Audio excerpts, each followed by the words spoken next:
bus, guys. Galing Belgar to Dibon-Liba o Dibon-Liba to Belgar.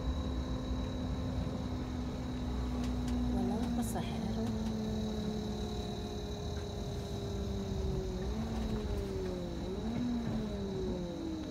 Guys, hello guys, good afternoon.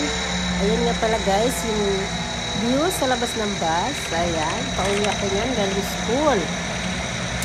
Pauwi ako bigla. So tumawag na ako asawa na masamang pakiramdam. Hindi na kayang bantayan ng anak niya. So yun nga pala guys, nag-aaral ako ng Pranse kasi lahat ng mga stranger dito sa France kailangan mag-aral ng French, kailangan pumasa ng exam kasi para sa residence card. So ayun. So lahat ng mga hindi taga dito dadaan talaga sa ganun. So proseso siya, hassle din siya guys, lalo pag may anak ka kasi wala magbabantay sa anak mo. Ayun. So maghahanap ka talaga ng paggawanan sa anak mo. So ayun, kasi kailangan mo siyang mabuo yung 400 hours.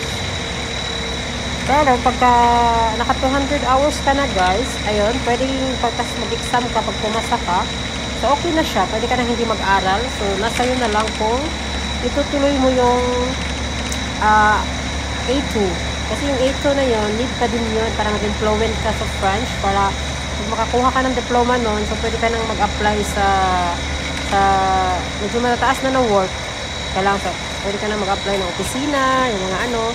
Kasi yung E1, parang ano lang yun, pag pumasa ka doon, pwede ka mag-apply sa supermarket, pwede ka maging cashier, pwede kang maging front desk sa mga hotel, mga ganon.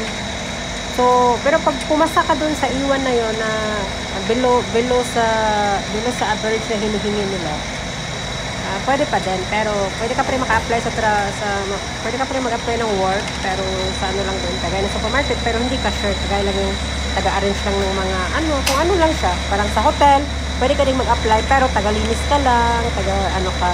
So, yun. So, yun ang kaibahan pagka fluent ka sa French o hindi. So, yun.